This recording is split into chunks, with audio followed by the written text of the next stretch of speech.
Welcome to Bourbon and More Bourbon, the channel where we leave no cork unpopped and no bottle unpoured. I'm your host, Hunter McDougall from Tampa Bay, Florida. Whether we're tasting and scoring elusive unicorn bottles, uncovering the industry's best hidden gems, or pouring a dram of a tried and true classic, I'll be here to help you find your next favorite pour. Today, we're briefly diving into the purpose of this channel. If you love whiskey as much as I do, hit that subscribe button, drop a comment with what you're drinking tonight, and let's get into the glass. Today, we have a very special bottle, and by special, I mean, I don't think you can get it just anywhere anymore. It's available in like 5 states, New York, Texas, Tennessee, and a couple others. It used to change every so often. It used to be available in Florida back when I started my whiskey journey. So this is a nostalgic first video. This is what I used to drink when I started my journey. This is my last bottle. This is one of my old favorites that honestly was probably the only thing I could really afford back in the early 2010s. I was in college around 2008 to 2012, working part-time at a grocery store, and I could really only afford like an $18 bottle. Jack Daniel's Black Label, Jim Beam White Label, Wild Turkey 101. Some of those bottles were actually like 22 to 25 bucks. Maker's Mark was like 25 bucks a bottle. Maybe Jim Beam was under 20, but the rest were all kind of almost out of my comfort zone. I was really buying bottom shelfers. And this is Jack Daniel's Green Label. If you couldn't tell by the t-shirt, we're doing Jack Daniel's Green Label. So this one actually is from the distillery. I have had it about 6 years. It's a 1.75 big boy, almost empty. I use this for cocktails and like bourbon and cokes. I think this goes better with a Coke than Jack Daniel's Black Label does. But I haven't actually had this neat in a long time. I haven't had Black Label neat in a long time too, but maybe for another video. I don't have one of those right now. Maybe I'll save a little bit and compare. But yeah, I think this is one of the most beautiful labels Jack Daniel's has ever done. It's kind of sad that I don't see it here anymore, but it's kind of funny when you see green these days, you think, oh, rye whiskey.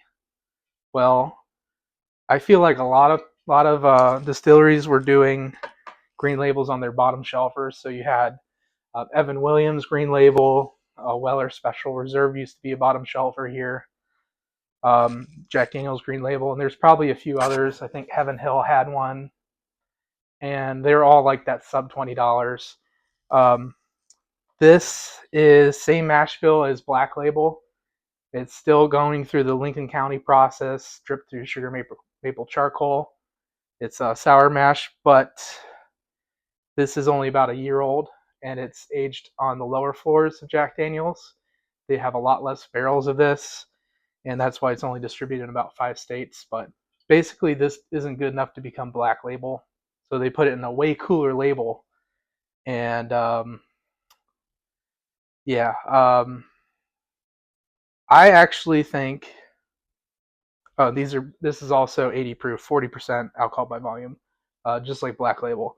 But I actually remembered liking this back in the day more than Black Label. I think I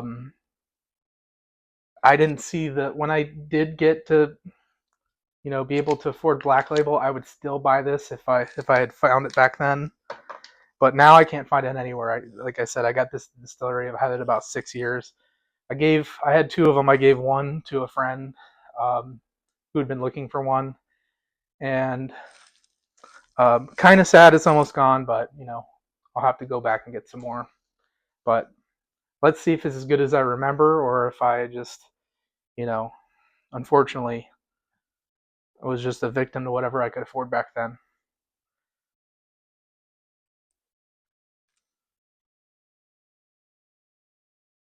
The color of this it's a very light.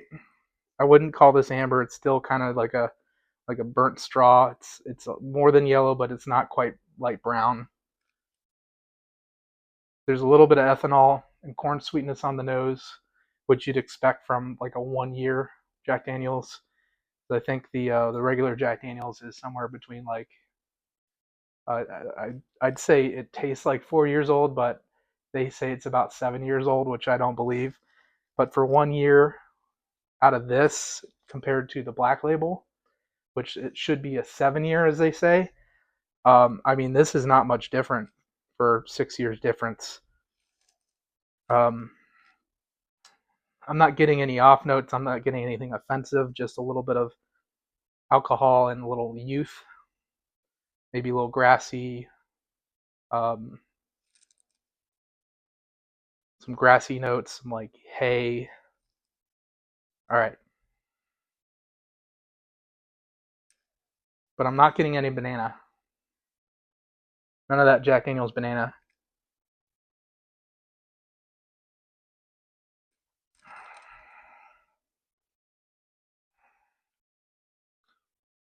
It's very sweet. That carries over. Corn sweetness, lots of vanilla. I'm getting a little bit of the banana and some brown sugar, and then just ethanol. It actually has a pretty good finish for only being 80 proof, but it's all ethanol. It's still lingering, which I just was expecting water. I was expecting watered down Black Label, but for a 1 year old product, this is actually pretty dang good. And this is under, if you get a 750, this would be like, I don't know what it is these days, but it used to be 17, 18 bucks. The big boy is about 35 bucks. I think these are closer to 50 now. So maybe these are, because they're kind of rare, they might be more expensive. But tell me if you still have these in your area, what they go for. Um, but from what I remember, this is still better than Black Label. I think it's mellower. I think it's got less of the kind of um, tannic notes you get on the Black Label. I think it has like that charcoal flavor that this one kind of doesn't have. So this is a little more unadulterated, I think. But still, it's not what I drink now. This is not bourbon of the year. This is not Tennessee whiskey of the year. And if you're gonna in the comments roast me on that, Jack Daniels is bourbon.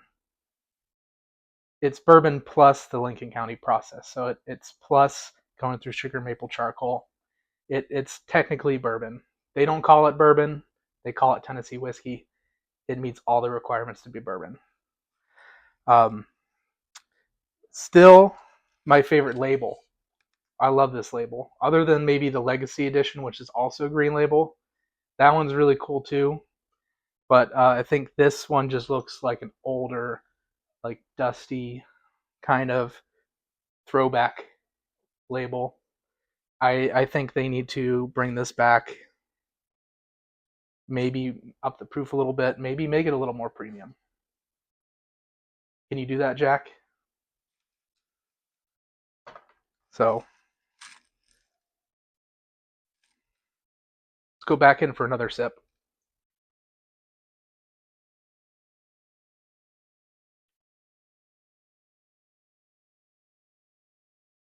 Yeah, not much else. Maybe a little tiny bit of butterscotch. I want to say there is the slightest dusty note, but it could be just a youthful note that I'm mistaking. This is my first pour of the day, but I'm going to go ahead and rate this. And I think this is a solid bottom shelfer. I would maybe give this a 4.5 out of 10. That's still like okay to, drinkable. Anything like less than 4 on the take scale, I think, is pretty much poured down the drain. This is not offensive. I think this goes great with cocktails if you're looking for a cheap bottom shelf, or if this is in your area. If not, don't feel like you have to have this. Don't go hunting for this. Don't fly to another state that has this or pay shipping to get this bottle. But if you see it and you've never tried it before, Um, and if it's a decent price, if it's cheaper than Black Label, go ahead and get it. Try it out. It's pretty dang good. Um, if you like, I like whiskey and cokes. I It's not the only way I drink whiskey, but I do like to have that when I'm not drinking a bourbon straight. And yeah, that's how I got all the way down at this this low on the bottle so quickly. In the past couple months was just bourbon and cokes because I am not drinking this neat. Um, but really cool to revisit it and actually try it straight again. Probably back 15 years ago, I was doing shots of this, so it was a lot more palatable in 2 seconds before drinking a beer or something. But we're not that young anymore. No, and our collection's gotten a little better. So um, thank you guys for joining me, and tune in to see more.